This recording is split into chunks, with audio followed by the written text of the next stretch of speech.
Greetings, fellow disgruntled tourists. Tiki here. And Blue Dragon 5. And Dragon, guess where we're going? Hawaii? No. Wally World, Dad? Yeah! Wally World! Oh, wait, it's closed for 2 weeks. All right. He owes us! Okay, Dragon, we are here to talk about National Lampoon's Vacation. It's the 40th anniversary. I think this, it's fair to say, is the seminal road trip movie. Dragon, just to get into nostalgia here, really quick. I don't know about you, but this was actually out of the 4 main vacation movies. I definitely watched Vegas Vacation first. And I think the only reason for that is that it was playing on TV a lot when I was a kid because it was like the fresh new one. And I think I just happened to catch it on TV. Dragon, there is another Vegas related thing. It's not Vegas Vacation, but another Vegas related thing that we are very excited to talk about this month. That's kind of going to be a lead into that. So I want to say me watching Vegas Vacation was probably like, because I remember I had the VHS for that other Vegas thing. And so my parents probably were like, oh, Vegas Vacation is on TV. Let's actually let him watch it because he seems like he's kind of developing an interest in Vegas. The boy one likes Vegas. Oh, God. Ironically, I've still never been. And then Christmas Vacation, of course, that was just kind of like the seminal Christmas movie.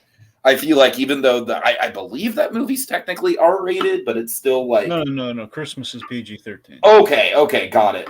So, Dragon, this was the movie, just to go to childhood nostalgia. I knew about this movie. My parents told me all about it. They told me about, like, Dragon, for years and years, the Wally World thing was an enigma to me. Like, it was, like, I wanted to watch it, but I could not because this was one of these movies that my parents just were not cool with me watching at a young age. Understandably so now that I've seen it. I definitely went through a phase where it's like the buildup of like I heard all about how it's like, yeah, they're going around, they're going to all these different locations, shenanigans happen, and then finally they get to Wally World and it's closed, so they break in, and I'm like, that sounds fucking amazing. And of course, Wally World being not my home park, but one of my favorite parks, Six Flags Magic Mountain, the closest thing that I've ever been to Cedar Point. And of course, this the Colossus Dragon, that is the Screaming Meanie. I actually vividly remember going to the park the year that Colossus was going to turn down and get turned into Twisted Colossus. And man, there was a lot of vacation paraphernalia around the park. So anyways, I kind of feel like this is one of those movies where because I didn't watch it until I already sort of knew everything about it and knew the minutia of the franchise. European Vacation, I've only seen once. As far as I know, that is the dark horse, the dark sheep of the franchise, the black sheep, I should say. I don't know how you feel about European Vacation. But this is a movie where it's like, it's definitely the best of the 4. But I think because of that weird connection I have to it, I sort of have more nostalgia for imagining what the Wally World sequence would be than actually watching the movie itself. Like, I'm sure I watched it in my teenage years, but I actually don't really remember much about the first time I saw it. What say you, Dragon? And like I said, I'm curious about your attachment to the vacation movies in general. Yeah, so like most of the classics, including the National Lampoon's Vacation franchise, my grandfather loved National Lampoon's Vacation movies. He loved them, especially the first one. He loved this first one more than anything out of the bunch of them. So he would insist we watch it all the time. We did. He loved them all, and he would rewatch them all constantly. Obviously, every year for Christmas Vacation, he really liked Vegas Vacation, but again, not as much as the original. And myself and he included, and I think we're all pretty sympathetic across the board on this. European, it's the clunker. Yeah. It is. I mean, it just there's a lot that just doesn't work. The only thing I remember about it when I watched it was just being bored, honestly. What's the one good gag's the Eiffel Tower gag with the dog and the beret. But yeah, it was just. I mean, it's always like weird. Like we start off in like the game show with them all in like the pig costumes. It's like it's weird. Anyway, so I have a lot of nostalgia and personal attachment to vacation movies. I know them like the back of my hand. European being the one, probably the least of the four that I know, but because you'll watch it maybe twice, and it's like, oh man. I'm sure knowing you have a special soft spot for Vegas. Yeah.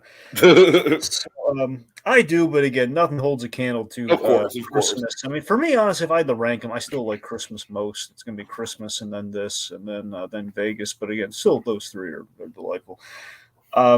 Anyway, plus, we have special attachment too because I believe it's Stephen Kessler, the director. I'm blanking on his name right now. The guy who did Paul Williams Still Alive. He did. Oh, okay. Vacation, remember? Mm-hmm. Right. Anyway, so I think why this film works so well, especially 40 years later, is universally it's this relatable concept about there's like a universal relatability to this where we've all in our lives had at least one travel vacation of some variety that ultimately is a nightmare getting from point A to point B. Ironically enough, Dragon, the one that I can think of off the top of my head was actually to Magic Mountain. Huh. Funny enough, like probably the most actually being I very rarely do the road trip thing anymore. I usually fly, but yeah, as far as road trips go, that's the one I'm thinking of where nothing went right. I've taken a few road trips, not a whole lot, but just very like a select few. It's like, man, who wants to do all that? I mean, the most I've regularly traveled in road trip form is Atlantic City for a few years, almost consistently, but that kind of dried up after a while. Anyway, so as I said, universally relatable concept. Very much. Sorry. So here's the thing. So National Lampoon. There's a lot of Animal House in them making the transition to things here, but it kind of had like more of a cinematic angle, if that makes any sense, because a lot of National Lampoon was steeped in the stuff that we had in Animal House, but this feels more like a feature than it does. Like it's National Lampoon's the magazine brought to the big screen, and like this is like how you would adapt literally that material into just adapt it period into another medium, where this feels like, okay, we're in the vein of what would be in that magazine, but we're turning it into a story.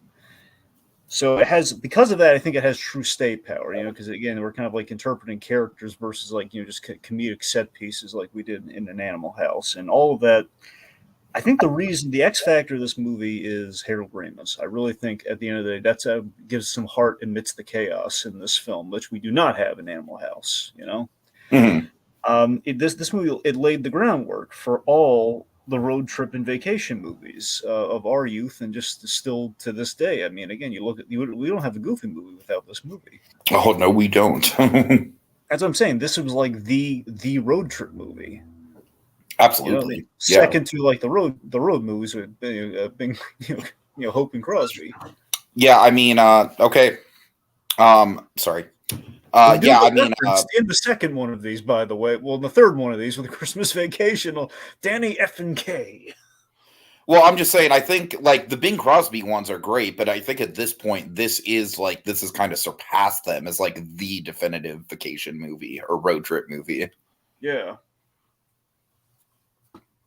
All right. Okay, do you have background?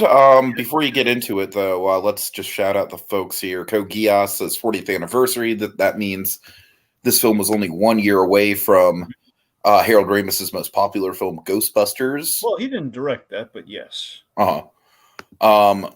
Vegas Vacation is the only one I haven't seen. I've only seen clips of it. Slasher Fred is in the comments. He says this movie brings back so many memories when you had family movies. What I assume you mean by that, Slasher Fred, is like movies where it's like because this was R-rated, but like movies about families. Yeah. It's a family picture, but not a very appropriate family picture. He also loves Christmas Vacation, as we all do. Richard's Victims, I can relate to this. Road trips are one of the things I like. I think I like, I think I'll like, and then I end up doing it, and I'm like, well, I just bought a plane ticket. Or I should have just bought a plane ticket. Yeah. Magic Mountain is in that weird sort of like middle ground for me where it is technically more convenient to drive there. And granted, driving there is only like an 8-hour drive for me. So it's a long day's drive essentially. But with, I would love to be able to just fly to Magic Mountain, but the closest airport is either LAX, which is like an hour away, or Bakersfield, which doesn't have many connecting flights in or out of. So yeah, I'm kind of screwed. Anyways, also, Dragon, are you familiar with the Ed Helms Vacation movie? Did you ever check that one out? Unfortunately. Oh, that bad. Yeah. Yeah, I did not hear good things. You know what I need to watch though that I've never seen that this movie kind of brought up? I need to watch RV. That you should. I mean, look, it's not Yates, but I'm sure it's not, but it's a Robin Williams movie that I haven't seen. It's yeah, like that's the thing. Yeah, I mean, I think just in principle, you probably should. Right. It's not going to hold a candle to this, but it's of course. yeah. Harold Ramis may not have directed Ghostbusters, but he did help Dan Aykroyd come up with the story, so I consider it a Harold Ramis film. I mean, look, I don't take away from Harold Ramis very key, but also so is Ivan Reitman. Slasher Fred the Wizard is definitely a classic. I love the Power Glove. It's so bad. All right. That's all I want from a Smash Brothers movie is for whoever the villain ends up being of an inevitable Smash Brothers movie to have the Power Glove as essentially the Infinity Gauntlet and to just very dramatically be like, I love the Power Glove. It's so bad. All right. Okay, background, Dragon, background. So, interestingly, so when they California? Yeah, sorry, Dragon. So when they made this, National Lampoon's the magazine, because I'll start with the magazine, as we all learned from that wonderful, biopic, a stupid, futile, stupid gesture. Yeah, sorry. Love that. See, National Lampoon's the magazine, which kind of gives birth to all the movies that we've seen over the years. It was struggling in the film side of things after Animal House, because Animal House was the big hit, and then they had a couple no names that just basically just kind of petered out, and it was like trying to recapture the magic in a bottle. But what they did was, John Hughes, I believe, he submitted a short story to the National Lampoon's magazine. I believe that was where it initially ended up, because he basically wrote this short story that was called Vacation 58, which is based on his own childhood road trip experience, which was probably in the short form, and basically it's from the kid's POV, as the teenage kid's POV, as you'd imagine with anything with John Hughes. And got a lot of buzz, and like, hey, this might be the ticket. It's John Hughes. We like this guy. Let's use this, because the man was one heck of a writer. Oh yeah. So they wanted John Chevy Hughes Chase. basically owned the '80s. Let's just admit it. He did. So they wanted Chevy Chase, who was at the top of his game at this. This movie's was made. This was post Caddyshack. Caddyshack was like the only other probably definitive movie of the generation of Animal House and Vacation that was not National Lampoon's. It was Caddyshack. Caddyshack was kind of like the offshoot of. Again, it was not like it's kind of. I don't know if you want to say in competition, but it was very much like Caddyshack. So it was like Animal House with a localized location with the golf course, So it was very, it was in that vein of things. And Caddyshack has a huge, super generational cult status, where like every generation's people will show this to their loved ones when they're on their last. Like people love Caddyshack, I feel like Caddyshack is one of those movies. I might have brought it up on a memoirs back in the day, but it's one of those movies for me where it's like when I finally got around to watching it, I was kind of like, yeah, that was okay. Right. Anyway, so point being, Caddyshack was big. Chevy Chase was in that, and he was very much like he was the top of like Chevy Chase on SNL and everything. He was kind of branching the movies, and he was making a name for himself. So Harold Ramis did that movie. So we get Chevy Chase, we get Harold Ramis to direct. And this was like the second film. I believe this was the second film he had directed. I forget if he had. I think Stripes was after this. I think. I'm unsure. Anyway, so together they reworked the script and essentially refocused the perspective from the teenage son or the teenage kids to the father to basically make it as kind of like a Wow, father you knows look a least. genius. Yeah, which makes sense. Chevy Chase. I mean, we'll get into it, but Clark Griswold's like slow downward spiral is one of the great movie arcs of all time. Yeah, whether you want, because famously and infamously, Chevy Chase, he can be really good to work with in the '80s and the early years on films. By the same token, though, Chevy Chase, well, he can not get along with certain people. Right. But yeah, so point being, they kind of refocus things to making it his story because you have the star power and we have a guy who can really bring the comedy. And also, the big draw here is that Chevy Chase is playing against type. He's not playing the smooth operator he was in Caddyshack. He's playing. Yeah, that's true. Yeah, yeah. I think that was a big thing for him. He played it very much, kind of earnest, but again, earnest with a mental breakdown. Honestly, his role in Caddyshack is almost like Phil Hartman-esque. Yeah, exactly. So overall, it was a big production. Basically, overall things went smoothly with mainly two exceptions. One, the heat, because a lot of it's very hot as you can imagine. Shooting this in the summer for the summer vacation vibe. They're going they're shooting it cross country like a road trip, so there's a bit of a traveling circus vibe. There's like a line of cars everywhere they go. Right. Plus, you have to every time they travel, they have to bring like five versions of the of the movie car of the main. Oh God! Family truckster, and like one of them's cut in half for the for the insert shots.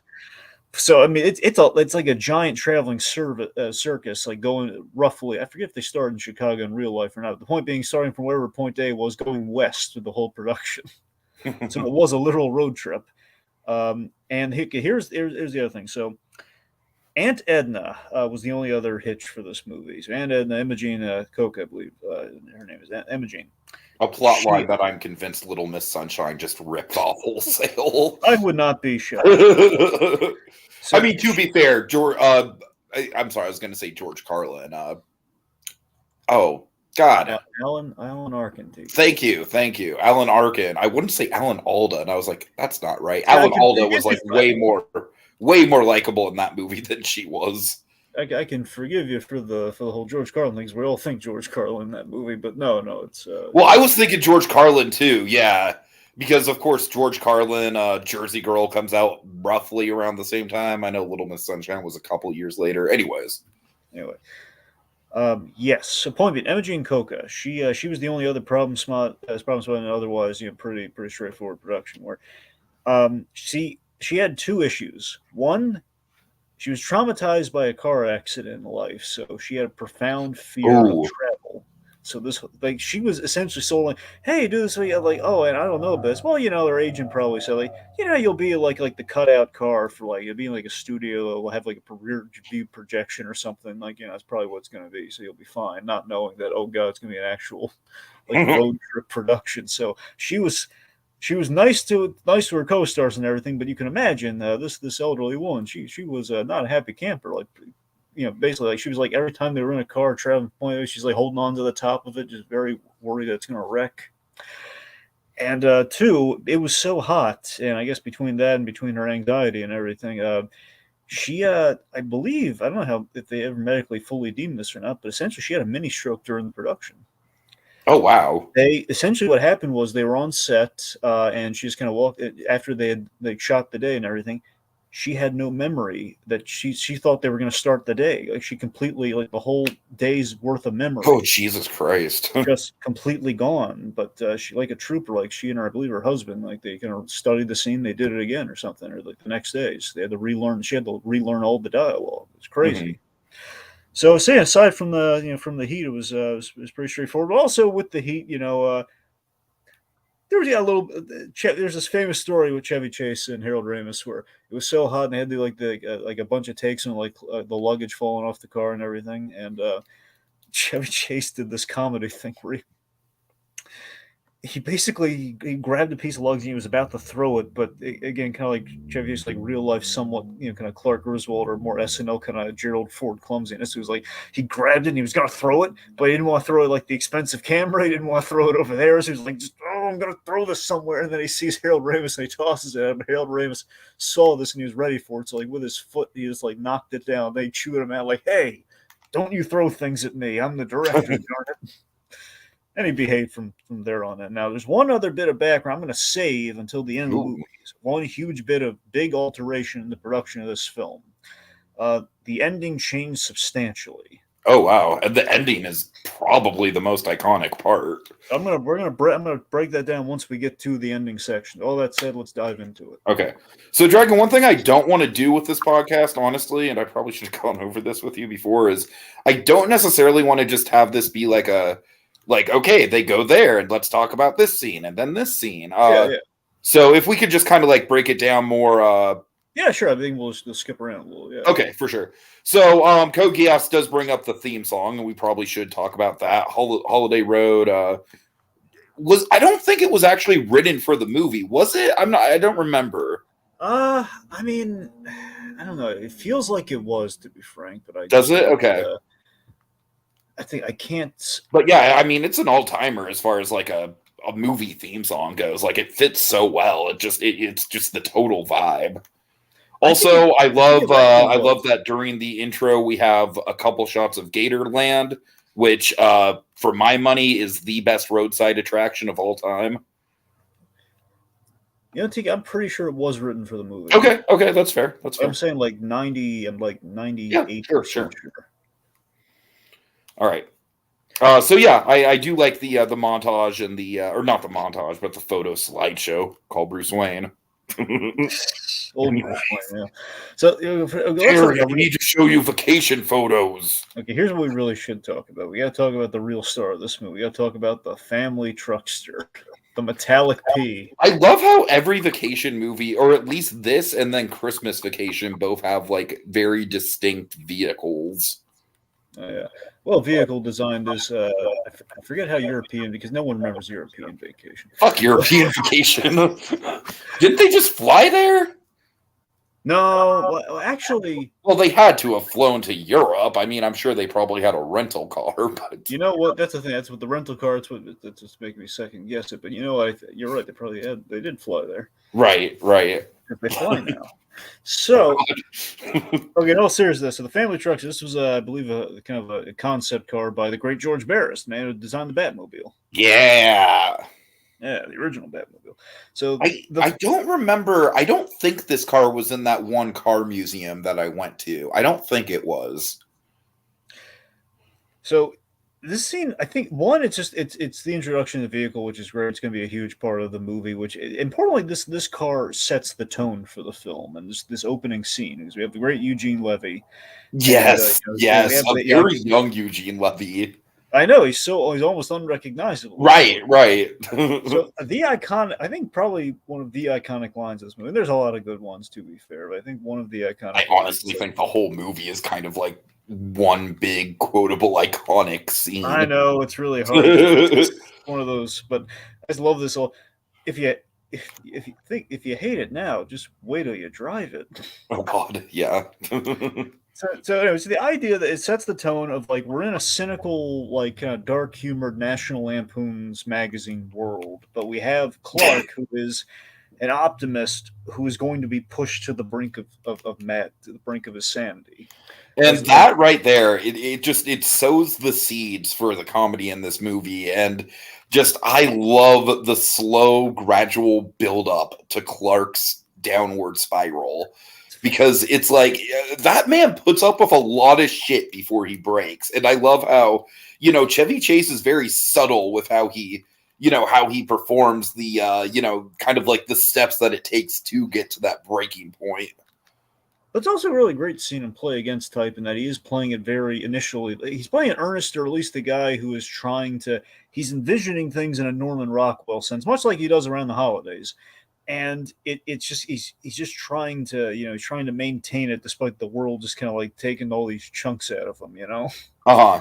So speaking of which, so here's the cell in which the characterization. Here's what they hid in the writing of this that also I think translates so perfectly in the movie and the characterization. This is when they like the moment where they just got it all in one moment. Is that Harold Ramis distilled it down to Chevy Chase in Playing Against Type. He's a working father who tries to cram all of his parenting and his father knows best moments in the 2 weeks of the year during a vacation. Right, That's essentially, and holidays, if you want to go broad spectrum. I love that that's almost like a foreshadow to Christmas. So that's the thing, though. I mean, I'm adding the holiday part, but essentially, a guy who's trying to cram all his parenting, all the times he wasn't there in the 2 weeks, so he's trying to make it perfect for that reason. And the holidays, that means all the added pressure. This has to go great because otherwise, I'm a bad father, and I don't want to admit that.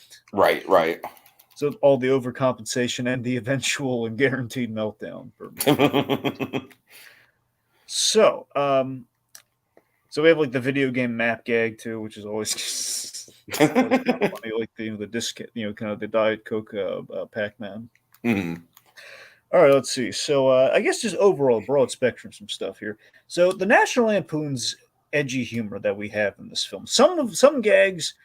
Great time tested. Other gags, maybe. I honestly think the girl in the red Corvette is probably the best like R-rated gag in the movie that keeps coming up.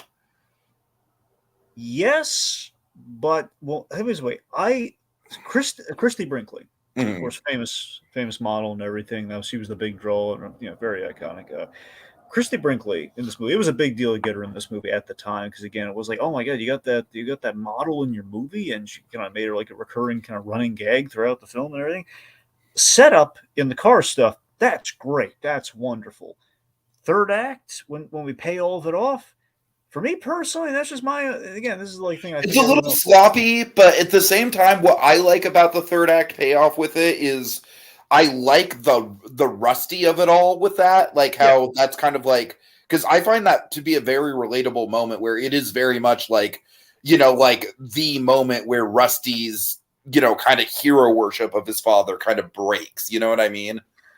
And it's realistic. It's like they don't play it like a big dramatic thing. They just kind of play it as like, well, I lost some respect for you and I'm not going to acknowledge it, but that respect is gone and you're never going to get it back. And I'm always going to, Dragon, Rusty will remember this. Yep. Russ. Oh, there you are. Right. I mean, Tiki, you're right about that. I don't know. It's just for me, I think it's just more of a me thing, but I just have such a thing with adultery. And it's the fact that Clark is like, it's almost the logic of like, Clark is married to Ellen, to Beverly D'Angelo. There's no reason in the world he should cheat on this woman. And so I kind of feel like this is an interesting point because I am divided on this with you because honestly, the thing that really does sell me on it is the fact that right before the scene happens, we do get Clark's breaking point. We do. We do get the whole like, and honestly, I am fully with Clark on the whole like we're 10 hours away, and you want to turn back now? What the fuck is wrong with you people? It's interesting because it's really when you look back on it, it's like Clark has 2 breaking points in this movie, but that's like that's the. Well, I feel like that is the breaking point, and then just the acceleration of the gun is just kind of like I said, it's just kind of like more the acceleration of the breaking point. Like, what do you think? Maybe we should look at it this way: the car is the shatter point, and then like everything's like like the ice is cracked, and then everything shatters when we see the moose. But yeah, I don't know. It's just the thing of like it's kind of too hard to put the pieces back together in regards to like she forgives him way too easily. Oh, she does. You're right. And it's the fact that like it's kind of a thing where I don't think we can come back from that, especially when we still have a big set piece to end the movie out on. And it always rubbed me the wrong way. And plus, I think it takes. I know it's realistic. But there's a lot of likability we take away from Clark when we've kind of been at least on his side and his perspective for the rest of the movie. But it's kind of they pay themselves into a corner where you have to pay off Christy Brinkley. But even doing so, it's like I don't know. Part of me would. Look, as funny as the pool thing's funny, but then the fact that we do it twice, I think it overstays its welcome. But the fact that him hitting on her, having that conversation in the bar, maybe he should have like had a moment where it's like, oh man, maybe I should do this. Sure, I hear you. That's just my view. I mean, to be fair, he does have a hesitation where he's like, okay, this is it. I'm really doing this. Yeah. I guess to circle back to the initial point here is that it's a thing where the National Lampoon style humor, at least in the original sense from the magazine, we're in this early state of things going from Animal House and this. We are going very dark and very just kind of like very kind of cynical real world on a lot of this and some of these gags, and for better or for worse in some cases. Some cases you get the Chrissy Brinkley thing. In other cases, you have the black plight of Chicago.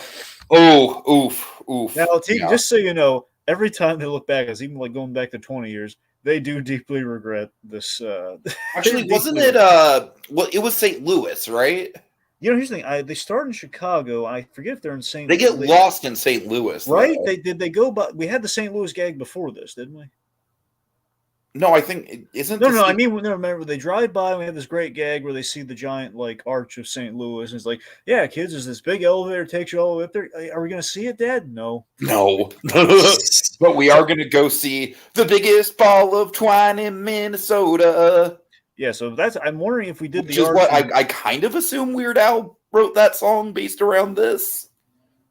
Because Weird Al definitely seems like the type of person who would watch this movie and have a deep cut reference like that. I buy that he would, but then again, the ball of twine's been around before this movie, so Yeah, I know, but just attaching it to the comedy.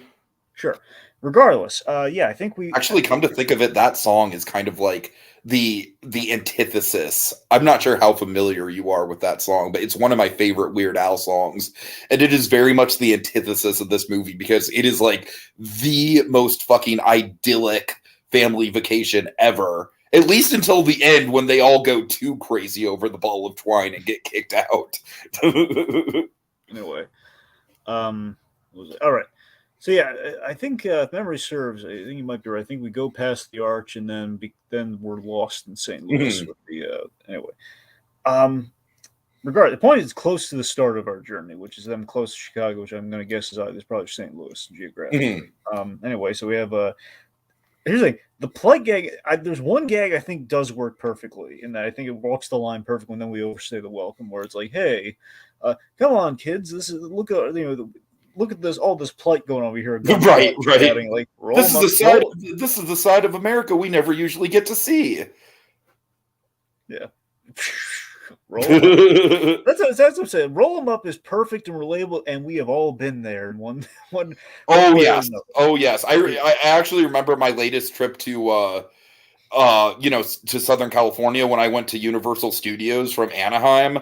Our Uber driver took a really weird way, and there were definitely some of those vibes, like not necessarily in the day, but let's just say if we were going through the same neighborhoods at night, they would definitely be those vibes. Roll them up is relatable prejudice, at least relatable, like fear, like human fear that happens. We all would have. I mean, I don't really consider. I just consider it like if you're in a neighborhood that looks dangerous, like you should have some trepidation. Well, that's what I'm saying. You have that, but then it gets into the uncomfortable territory after that, where it's like, the black man is really taking advantage of our folks here, and we're stealing their the hubcaps and everything. Right. That was very much like kind of like an exaggeration of crime, and I still don't. I honestly think that gag is cartoony enough that it's not really offensive. It is. That's what I'm saying. So it's on a line where it could have been a lot worse. Mm-hmm. But it's just, that's what I'm saying. It's on the bridge of like, it's uncomfortable. It is. And then we hit the Cousin Eddie stuff. So here's the thing. Eddie, who I have things to say about Cousin Eddie. So to break down Cousin Eddie a little bit, seriously, Eddie, I feel, is far better portrayed in Christmas Vacation and Vegas Vacation. I honestly think Vegas Vacation is his strongest appearance, from what I remember. Another knock, by the way, against European vacations, if memory serves, Cousin Eddie is not in that at all. So the interesting thing about Cousin Eddie is that I feel, by the time we even get to Christmas Vacation, Dragon, let's just say, like, he was the element of the movie, rewatching it, that actually kind of took me aback with how raw he is as a character compared to his later appearances. Because I kind of feel like they very much softened the edges. Yeah, exactly, which I thought was a great move. We should soften. It was. I was really taken aback by just how, like, the guy is very sketchy in this movie. Yeah, if you soften the edges, he becomes Mater, which is good, you know? Exactly, exactly. Yeah, it's a thing where okay, so it's around Christmas, and everything he's doing while stupid is like still in the spirit of the holidays, and is in love for his family and everything. And then Vegas is something similar. Basically, he's a sidekick in Vegas. But yeah, here it's very much like okay. So here's the thing: the cousin A stuff. It's relatable in that we all have a family member, like a side of the family that we all dread. You know, that we all like. Oh God, we don't want to see these people. And however, Totally, totally. the unsoftened edges though, and they went really full tilt with the cousin A stuff in this first movie with National Lampoon's brand of cynical humor. We have this really icky gag with the whole like, Oh uh, man, yeah. the whole French kiss gag. Jesus Christ. I don't even want to think about the connotations of that. And that's what I'm Again, saying. when you think of Cousin Eddie is like essentially the mater of the franchise. Which again, they completely wrote that out when they went forward after this. But again, just going off of like National Lampoon's like being edgy, like, well, we're gonna shoot this dog if you don't buy this magazine, kind of era. Okay, you know what? I'm glad you mentioned the dog because honestly, the dog is also very much the thing that made me uncomfortable. I gotta be honest. This is gonna make me sound monstrous. I love the dog gag. Oh, I mean, it's dark, Dragon. It is very dark. It's dark, but it's also the funniest. I will appreciate the police officer's reaction to it, and it is well timed. Like as far as comic timing goes, it is a good setup. It's Chevy Chase's favorite scene in all the Vacation. Is it really? I'm pretty sure of all the movies because he loves that scene. You can see it. It was the scene that made him crack up most in the entire film. You can see it when they're shooting because that's why he's making all the silly faces in that scene because he's trying not to laugh because the idea of him dealing with this cop who's given a very serious and very emotional and heartfelt, like like gut, like he's been stabbed in the heart sort of performance about Right. I had a pooch just like this. And and just kept up. I can't get over the.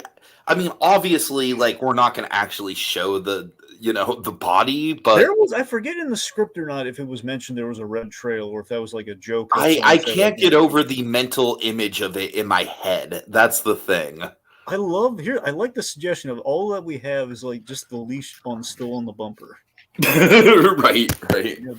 But regardless, here's the thing. Here's what saves that gag from I think makes it acceptable compared to the other stuff. The whole French kissing and like the black neighborhood.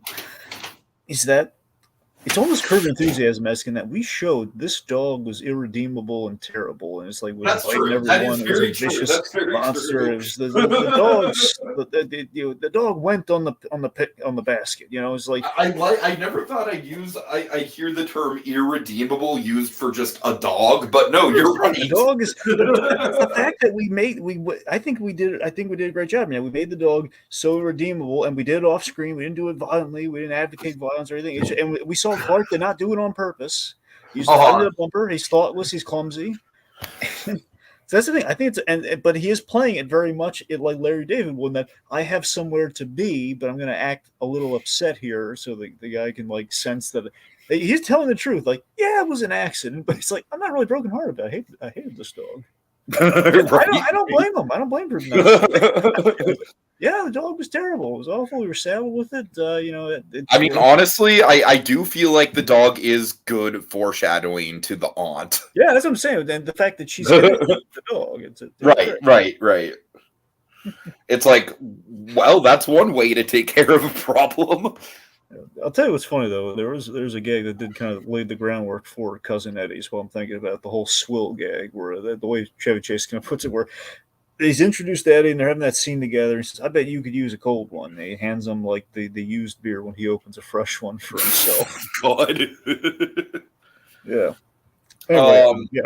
Also, one other thing with Cousin Eddie's that whole plot line stopover is, I feel like they set up Audrey having the joints, and then they do very, very little with it. There is remember she was like throwaway gags, the inhaling thing, and then the giving the purse to the aunt.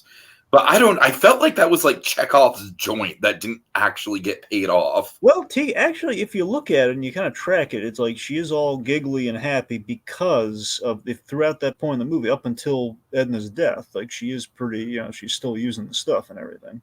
Mm-hmm. So I don't know. I think it tracks. I bet it's a little more subtle in places. Like she's not wearing sunglasses all the time, but she is kind of giggly and smiley and stuff. Sure, sure.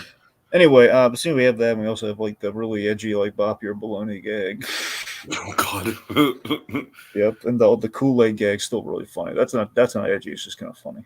Mm-hmm. Can I help you with that, please? It's funny that girl went on the 30 Rock. That's Jane Krakowski. Oh, nice, nice. Anyway, yeah. So okay. So let's see. Moving on from there. Also, here. I want to get your read on this because it's a gag I still don't fully get. But it's, Okay. it's kinda, so we go to Dodge City, Kansas. We go to like this Western ghost town. I love it. It's like summer and everything. Yes. I love this. I love the set piece and everything. It's great. I think I can actually shine some light on this if it's what I'm thinking it is. Well, we have the ornery bartender and everything. Okay, so he insults the bartender and he pulls that shotgun. And Clark, fakes getting shot. But here's like at the end of it, he's like, "Pardon me, sir." It's like, okay, so wait, was he in on the gag, or was he just like why did he fall back? If it was like, if it was like a surprise, if he didn't know it was coming, if he knew it was coming, he's playing along. Then why is he talking nice to him now? Is he afraid he's going to actually shoot him, or what? Like, what? That's. I'm still a little. It is weird. It is weird. I will say though that I am familiar with those types of establishments because Knott's Berry Farm is kind of one of them. Yeah. Where it's like, the people are kind of in character. Knott's Berry Farm, it's like specifically for an event they do called Ghost Town Alive, and Dragon, it is awesome. It's basically what Galaxy's Edge wishes it was as far as like a LARP in a theme park, where it's like there's just like tons of townsfolk just wandering around. And so it's like with the fake gun thing, it's like I definitely agree that it is like the whole him actually getting shot and then reacting to it. It's confusing. Oh, by the way, so I don't forget about it. The cop, the patrolman. So he's played by James Keach. Now, James Keach is the brother of Stacy Keach, the freaking Phantasm himself. Oh my God! I want to get that in there somewhere. Okay, so there's a few other things just to kind of jump around to other places. So in the desert, we get stranded in the desert. Now, importantly, we have the most pathos-filled scene in the entire film in the desert, where we have between Rusty and Clark share a beer. Yeah, I think it's kind of interesting how Rusty really he definitely has more of an arc than Audrey does. I think Audrey's kind of like the. To be fair, Audrey always gets the short end of the stick and all. Literally, in the fact that, I feel like that's kind of like the running gag. Honestly, I think it's because honestly, I think what happened is Anthony Michael Hall. This was like, I don't know if this is his first movie. At the very least, this was him very, very early on in his career, being the ingenue that he was. He really dazzled everyone, and that's why John Hughes probably brought him back in the other films after seeing him in this. And I think it was just a matter of like everyone's so blown away by what he did. It was like, every time we go back into it, make sure we give Rusty the really good stuff because we really like what Anthony Michael Hall did, and even though we are not going to be able to get him for the other vacation, that's the thing with all these vacations. They never kept the same cast of kids; always two different kids in every movie. Sure. But it would just be really. I think he really did bring it here because again, in this movie where we're kind of having like a bit of a sardonic edge on things here is the fact that he's they're actually having a nice genuine father-son moment there where he's like having faith in his father and everything. And of course, he chugs the whole beer, which is really funny. I don't know, it's a nice scene. But also, Clark's making sure like the family's in good hands. Anyway, so after Native Americans saved the day, we have the crooked mechanics, Yes. Crooked mechanics give them ball tires, and they take out like $500. So we have that jerk at the hotel. We get to the Grand Canyon. We're by this really nice hotel, and this real. Diggy, you've dealt with people like this. Why don't you tell us about this scene? Oh, can you? Okay. So we have this jerk at the hotel who's like the manager or something, and like Clark essentially they lost. We have this running gag where they keep losing luggage every time they go somewhere. It's every time they're losing luggage, every stage of this trip. And they're missing credit cards, and they kind of I still call BS on how they're missing credit cards. Why on earth would she keep credit cards like not in her purse, but instead like in like a vanity case or something in the luggage? Yeah, that's. It's a vibe. Honestly, it's kind of like they could have just rewritten that gag to be like, I lost my wallet. Yeah. Wouldn't have been hard. Yeah, and regardless, so the fact is, Clark needs to cash a check, but because of the cards, they mistook like his cards for his wife cards, so he can't straighten out the bank. But time is of the essence. He's like, look, I'll write out a check for $1,000. Just give me 300. You keep 700 for acting like a creep. Okay, he's just like, no, sir. No, sir, I can't do that. What I can do is let you stay for 10 business days for the check to clear, which obviously, Right. like 3 days of Wally World, roughly, they can't do that. So Clark just like he slams the hit down. He basically takes all the cash. He leaves the check. Like grabs the hat. Dun, dun, dun, dun, and he's now everyone's by the Grand Canyon. They're taking in the view, and he says, "Okay, everybody, let's go. I've just committed a felony. Let's go." This is like, well, Clark, don't you want to like see the Grand Canyon? He just looks at it for a rough. You can time it. Not even 3 seconds. He looks at it, and the head's moving. Okay, saw it. Let's go. All that travel, all these dumb stops along the way. They get to the Grand Canyon, or say like the Rugrats, the Grand Canyon. just leaves after 2 seconds. God. Anyway, I do like the kind of like, I feel like the money situation is kind of tied to Clark's sanity. Like the more money he has, the more in control he feels, and then as the money goes, so does his, everything else. Oh yeah. So we should talk about Aunt Edna. Yeah, I mean, like I said, I just think it's very much kind of like a staple of these road trip movies at this point.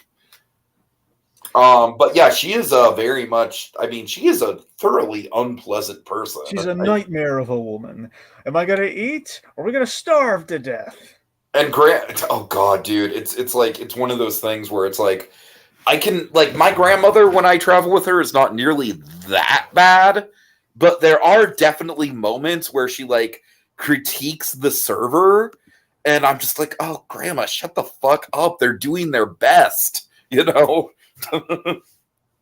I actually had a moment with my grandma like that just today. She was like, I'm not going to leave a very big tip because she only came around to our table twice. I'm like, okay, but you don't have to like publicly announce it, Yeah, I gotta be honest. I'm much more subtly. I'm very much thinking that I'm in that line of thinking the whole thing. Like, you know what? No, look, I understand. Like the tip thing where it's like, you want to tip based on how good the actual service is. Like I said, my problem was just the vocalizing. I was like, shut the fuck up. Anyways, I'm really good at whispering though, so that's so I get not. Yeah.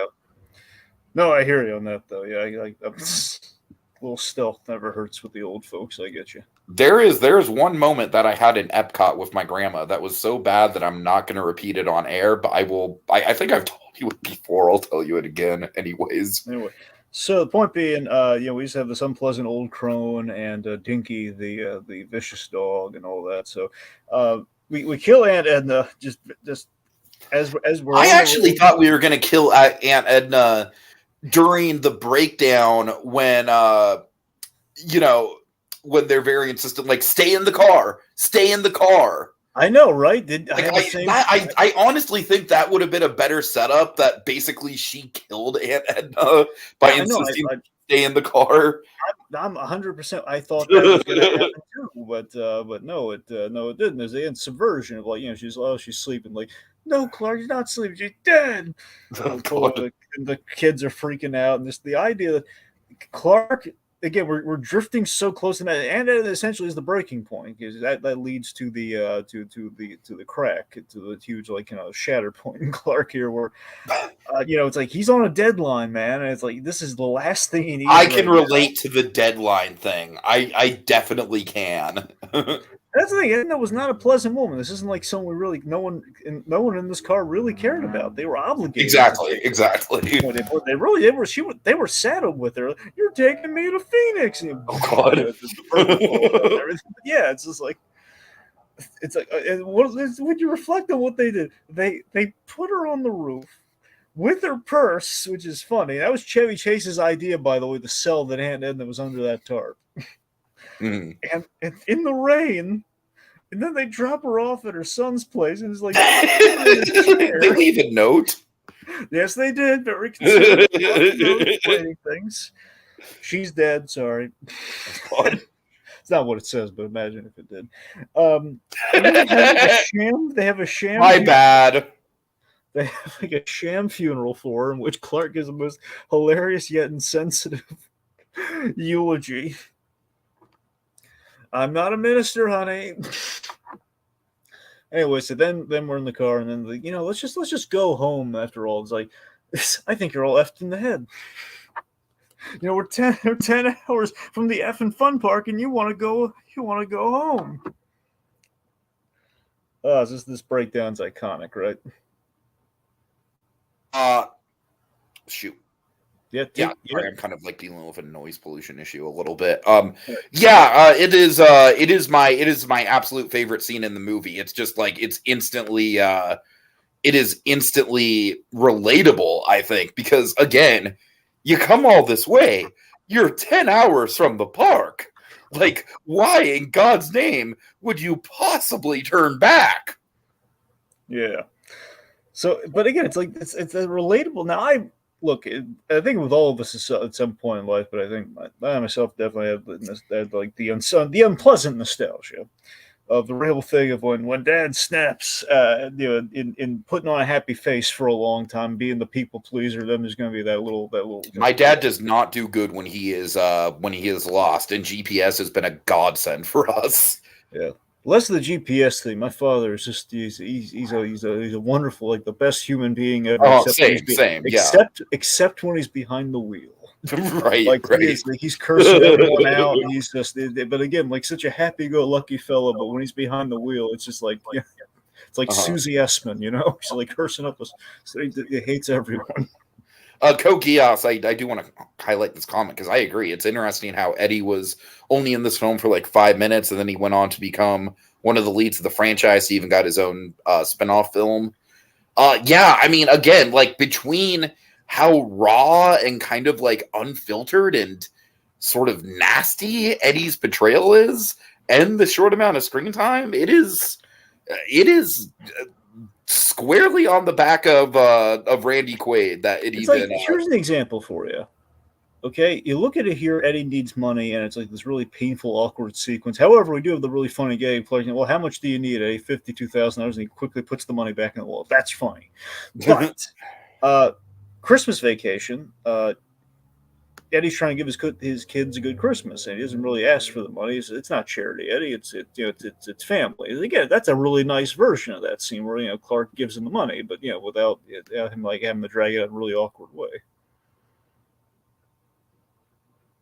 Again, Edna saying like, apparently you can't take a hint. Yeah. Anyway, but yeah. I've seen that Christmas Vacation sequel with Eddie. It is not good. Yeah. Anyway, let's see. So, with the rant, then we then have the whole. You're gonna be so happy. You're gonna be whistling "Zippity Doo Dah." You're a-holes. I feel like that's kind of the equivalent of like, hallelujah, Jesus Christ. Where's the Tylenol? Great. Yeah, not the thing. Him he plays that freak out so well, just so authentically. All right, so we have arrived at our destination, Dragon. What is the big background that you want to share? Okay, well, first off, just to tee it up, though, I love that we like tears. Remember when they're arriving finally? You see, like Clark has tears of joy, and they're playing the Chariots of Fire music cue is fucking iconic. They're allowed to do because it's a Warner Brothers movie. I mean, that is legitimately probably like one of the best gags in the whole movie, especially when you know the punchline. Of all the times I've seen the use of Chariots of Fire, this is probably the best. Oh, definitely. They're running in the Santa Anita racetrack parking lot for this, by the way, and they have matte paintings for the exterior of the park. They are on a budget, after all. They can't build like a whole theme park, like an exterior from scratch. Mm-hmm. Anyway, so you have Marty Moose, voiced by Harold Ramis, by the way. It's like, sorry, folks, we're closed for 2 weeks to repair the rides, or basically repair and clean the rides. I love the 2-week timeline because Mhm. it's just realistic enough. And then also it's like obviously like just enough time where it is like physically impossible for them to actually stay there that long. No. Yes, T. But also, I'd like the implication that it's open to how you read, because you read like we don't know when the 2 weeks started, but if you think about it, I like to view it as they were doomed from the start, as in this whole trip, which took remember the whole trip takes 2 weeks. This whole trip, it was this whole 2-week trip. Just they didn't stand a chance. Like they picked all the weeks in the year they could have picked. Like this is the one that. Well, you know what it kind of reminds me of? It kind of reminds me of actually that fateful Magic Mountain trip and the Dollywood trip that I went on, which also had its fair share of like shit going wrong. Both happened on fucking Columbus Day weekend, Dragon. Columbus Day weekend is like the stealth bomber of vacation ruining shit. Because you never think about it. You never plan for it. Nope. And it just fucking sneaks up on you like, oh yeah, shit, we went on Columbus Day. Who the fuck cares about Columbus Day? Nobody, except for the fact that you get the goddamn day off. All right, I'm sorry. I'm speaking from personal experience. Okay, the point being, just the fact the 2-week choice is a very strong one, because it adds like, oh god, they never had a chance. Exactly. Right. But anyway, so Vince Clark, he snaps and he punches the moose. He punches Marty Moose. And there's a reason why I chose that as the thumbnail. I think that it's like I think this single image kind of like personifies the whole film. That's Clark snapping right there, kids. The fact that this is like, he owes us. We watch his show. We buy his toys. He owes us. Which is basically like the attitude of every person who goes to Disney nowadays. Also, I missed it in the rant, but it's the whole like, I'm on a pilgrimage to see a moose. Praise Marty Moose. Oh God. Anyway, so okay, here's the big change. Here's the story. You're gonna love this. So when they did this film, the original ending that was written by John Hughes and everything, they were originally going to go with, that they shot. I don't think anyone's ever seen the footage, though. They shot them, except the test audience. I don't know if they ever released it. Was as like a deleted scene. They went to Roy Wally's house instead. Oh, I think I heard about this. Yeah. So they went to Roy Wally's house and basically made him do. It was really uncomfortable. Where basically Roy Wally was forced to perform and entertain him at his house. Which, I mean, fucking thank God they didn't go with that. So first of all, that would have ruined the whole mystique of, like, like, obviously Wally World being closed is an obstacle, but, like, wouldn't it be so disappointing if you never actually did see Wally World? That was the exact Satiki. That's what happened. Okay, so they had a test screening that had that original ending in there. People were going crazy for the movie, loving it for the first 75 minutes. We had like he's punching Marty Moose. Okay, this is great, and then everyone had the realization like, wait, what's happening? They're not going forward; they're going backwards. And then like they saw that there was not a laugh. It was like the movie just died on impact. It's like right. So everyone was just like the movie just completely died right there, and then it's like the studio is panicking. It's like, okay, we gotta quick. We need some John Candy now. No, you joke about that, but that's the thing. I know. It legitimately. So that's the thing. They needed. You hear about reshoots all the time in Hollywood. This is a time you absolutely needed a reshoot. This ending does not work. So they got $500,000 plus $1 million for John Candy because they desperately needed him. Mm-hmm. His agent got him a honey of a deal. Like, okay, well, we need John Candy. We know you need John Candy, so $1 million. And the studio worked over for it. So the idea is like, they went to they had the scrounge up theme park at the last minute, which ended up being Six Flags Magic Mountain. So they go at Six Flags Magic Mountain and also Santa Anita Park. Kind of a combination of the two. Mostly Magic Mountain. Yeah, no, that's the majority. Because I recognize like most of the stuff from there still. I think the little boat ride might be from that park. Yeah, that's the I thing. don't I think recognize that from Magic Mountain. because I know the coasters are Six Flags. I know that much. Absolutely, yeah. I think I was on one of those. And here's the thing, the few roller coasters I've ever been on in my life, I think I was on the giant white one that they were on. The giant. I didn't even know you were ever in California. Well, not Cal. Sorry, I think isn't there an equivalent to the Colossus in like I guess the East Coast version of Six Flags? Not. I don't think there's like an exact equivalent. You might be thinking of something like the Boss, maybe. I don't know. It was like some giant. It was like some giant roller coaster. It looks almost identical. It was East Coast and Six Flags. So I know it's not in California though, because that would have been a long. Yeah, I was gonna say like you have not been to California. Yeah, I'd like to think I know if I've been to California. Anyway, Magic Mountain is really cool to drive up to though, because you're just driving in the desert for hours, and then all of a sudden it's just like bam, fucking coasters for miles. So John Candy is so Harold Ramis knew he wanted John Candy because Candy played this has this character in SCTV, basically the Canadian SNL. Paul Fist in Your Face. Oh my god!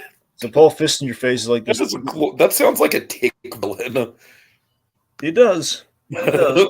But yeah, so there's just this overwhelming kind of like nice guy with glasses who talks exactly like this guard and everything. So I love. So we were holding him at gunpoint. We're taking a guard hostage, but here's like initially dark, but we're taking him on the ride, so it's kind of lighthearted by the same. It is like the most lighthearted like gunpoint kidnapping ever. It's like, what if Patty Hearst went to an amusement park? Right. And I just love how throughout all the rides, Clark is just like dryly staring at the guy and just pointing the gun. And I think the gag is like he is clearly not enjoying himself. The kids are, and that's ultimately the main goal. But so Slasher Fred says, the moose says you're closed, but I say that you're open. Oh, God. So let's see. So we have so again, I love the detail. They have like a little tag on the gun too that he just bought this gun. Then later on, the guard realizes it's a BB gun. He says, "That's a BB. You couldn't even break this gun." They turn so childish. Like, yeah, he could. It could do damage. Yes, like, he shoots him in the butt. Like, oh, they ruined these pants you're paying for. Oh yeah, fine, yeah, right. Anyway, so I don't know. I just love so much about this because one, I love that we pair John Candy up with Rusty a lot. I love he's kind of deferring to. They had to pair him with him because Chevy Chase, being as tall as he is, he would not fit in that specific coaster when they went. Oh, okay, that's funny. That's why, because they tried it, but he's just too tall. So they put Rusty in front there. But again, it was a happy accident. It gave him an opportunity to kind of like Anthony Michael Hall to shine more. Sure. Says, Russ, may I tell you something? Russ, may I call you Russ? I had a bad experience on this ride once. Well, what happened? I threw up. But also, I love the gag. Like, Rusty, has your father ever killed anyone before? Yeah, the dog and my aunt. Right. It's just brilliant because absolutely there's a body count to this film. And he's not lying, it's freaking the guy out. I love that. Sure. Anyway, so all that. So again, I like the ultimately after he's with the BB gun, he's having a great time though. You look at the guard. He really is. He's having a better time than Clark. Yeah. But also let's see remember the other guard too. He made me act like a dog. Oh, God. That also, by the way, that was probably the most uncomfortable I got the whole movie was that bit. What? Really? I thought it was funny. Like he's made him like rolling. Well, because he's black. Well, yeah, but it's... Well, I'm just saying you understand the connotations there. I mean, yeah, but it's like it's very silly though. Dragon, you know me. I'm not trying to be like a uppity about that, but I'm just saying it is like it did kind of make me take pause a little bit. The fact that Clark has no idea what to do with it. It undercuts the hostage thing of like, okay, what's he making him do? He's like on the ground. I'm gonna shoot you. He doesn't say that. He's like on the ground. Roll over. He's thinking of it. Mm-hmm. I don't know. Anyway, the fact is, Roy Wally gets called, played by Eddie Bracken, old school actor. We get him, and the reason he was cast was because they looked at him and he says, "This guy has a passing resemblance to Walt Disney." Which, I mean, you be the judge. Yes, he absolutely does. He absolutely fucking does. Yeah. It's funny. He kind of has the same mannerisms that Walt Disney would have too. Honestly, I agree with him. It's funny. Mm. My father like this behind the scenes thing once on vacation, and he just called absolute like BS and like that guy doesn't look at all like Walt Disney. That's funny. I mean, I think he does. I don't I know know. it's the thing. It's like I think it's like a mustache. He's got kind of the facial. Yeah. Like, nah, he doesn't. He doesn't look like it. Now, Anyway, if you were Ryan Gosling, oh, of course. I don't even know where that came from. It just came from that one piece of fan art. Yeah. Then everyone just latched onto that casting idea. Okay, so anyways, after all the Magic Mountain shenanigans, Roy Wally shows up, and this is the wonderful idea of like if Disney were still around, if like if shenanigans like this were I going would on, like to think that Walt Disney would be okay with this situation. I really do. yeah. Initially, I think they wanted to shoot at Disney, but they realized it would never work. It would never work specifically because it would be a nightmare in the licensing. Because Yeah, there is licensed IP shit all over that park. that's true. Oh, by the way, I do want to talk about the production design when it comes to Magic Mountain, because they did add quite obviously all the Wally World stuff is added for the movie, and I do think it's a really impressive blend where it very much is Magic Mountain, but I do think they do a good job of making it look a little bit more Disney-fied. Yeah. So, yeah, I just wanted to bring that up. Also, it's funny again because after setting up, Wally World, Marty Moose, and everything, if you look at the other vacation movies, specifically Christmas Vacation, they do have Marty. They do have Wally World paraphernalia in the house, like the little eggnog glasses that they have are their moose. They're like the moose handlers, so they got it from Wally World. Anyway, but yeah, so that pirate ship ride that they go on is still there, and it is accurate. This is actually one of the things that I appreciate about the depiction of the theme park is that it is one of the few theme park depictions, Dragon, and we're gonna get to one where the geography is all off, and I can't wait to get to that.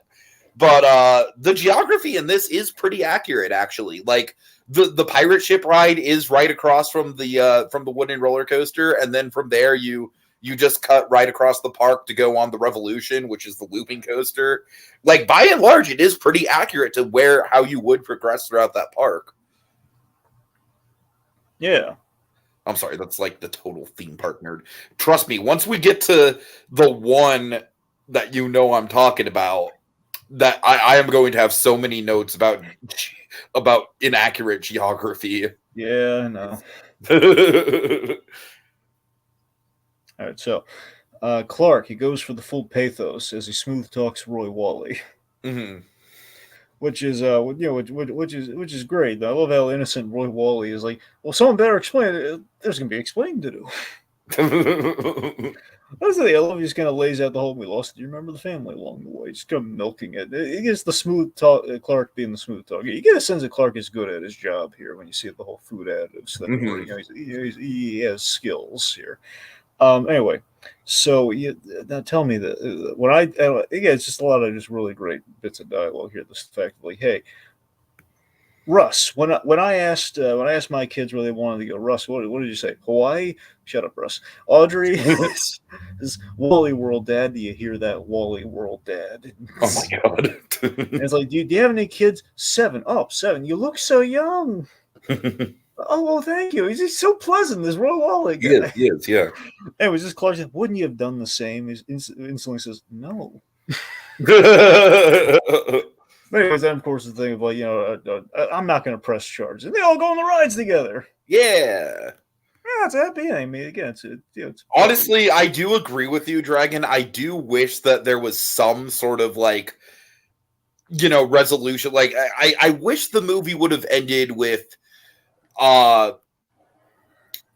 with some sort of resolution to the infidelity thing. I do agree with you on that. It does seem like they just very quickly dropped that. Well, honestly, a part of me just thinks we should have we should have nipped it in the bud, he almost had the opportunity to, and he ended up not doing it because he was reminded that it was his wife. Like basically ended it at the bar, essentially. That's the thing. If he ended it when he's in the bar, like having that basically he's going.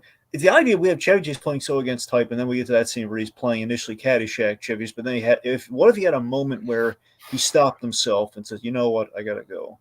Sure, sure. Then he and his wife did the spontaneous thing. I feel like that would have salvaged the the whole thing of not having that wrapped up. I really do. I think so as well. I think that probably he should have stopped there. Then he should have like took out into the pool. That's what I think should have happened instead of like this whole thing where he had like anyway. So, but yeah, and then they all go on the rides and just him, Roy Wally, and the SWAT guys and the guards, everyone. Now, fun fact: when they shot that scene, Eddie Bracken was like, okay, so yeah, you ever been on one of these roller coaster? No, not really. He says, oh, really? I was, basically he says, oh, I've ridden horses. This will be fine. And when it went on, he completely broke character, and Chevy Chase loves it. He said, "Oh, he dropped the F-bomb, like, oh, bleep," as he went over the side, just like this is like. Do you know what the last coaster in the movie was? Did you recognize it? Was that the Colossus? No, the last one, the looping one, was the Revolution. Okay. And I actually have a fun fact about that. Is that was actually the first modern looping coaster in the United States, and it opened in 1976. So it was what is that? 7 years old at the time of this movie. So the idea of a loop on a coaster was still very new back when this was filmed. Okay. So that hence the oh shit reaction, probably. Oh yeah, for sure. It's like, and I will say that loop still holds up. Like the rest of the ride is relatively tame. Like it's basically like a family coaster, but that loop is intense. And oh god, I'm gonna get totally coaster nerdy here. Get ready. The reason the loop is so intense is that it's perfectly circular, whereas most modern loops are teardrop shaped. And so the perfectly circular loop really gives you more G's. Like it really sticks you to your seat more. So yeah. Coaster talk with Kiki. Anyways. Okay. Yeah, that's it. That's it. All right. Final thoughts? I mean, this movie's iconic for a reason. I mean, look, I don't know if I can say full on it.